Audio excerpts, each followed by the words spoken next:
شلونكم يابا؟ خطية هاي حمامة اليوم من الصبح واقع على الظل هذا المشبك الظلي. القماش هذا اللي يصير اخضر، لون اخضر، هذا من الشمس. فد مرة تعبان وخطية هي واقعة عليه، هو صاير على جناحه وعلى ركبتها وملتف على رجليها. زين خطية ما خانقها، يعني عندنا بركبتها هيج خيط صغير ملتف عليه. الحمد لله احنا سمع صوتها وطلعت لها ولحقت عليها، وخرت لي خيوط من عندها. هي شوية يعني حتى قلبها فد مرة هيج يريد يوقع بالقاع، من لازمها قلبها حيل يدق، كلش خايفة. طيب معودة على كيفك، بس شوية تهدينا شوية. هي الحمد لله شوية وهدأت وصارت زينة.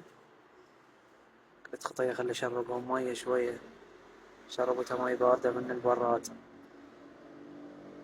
خطية عطشانة حيل عطشانة.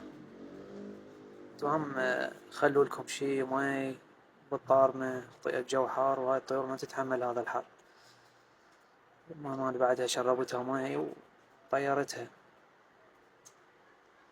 ولا رب نازلة يضيق لها الفتى ذرعا وعند الله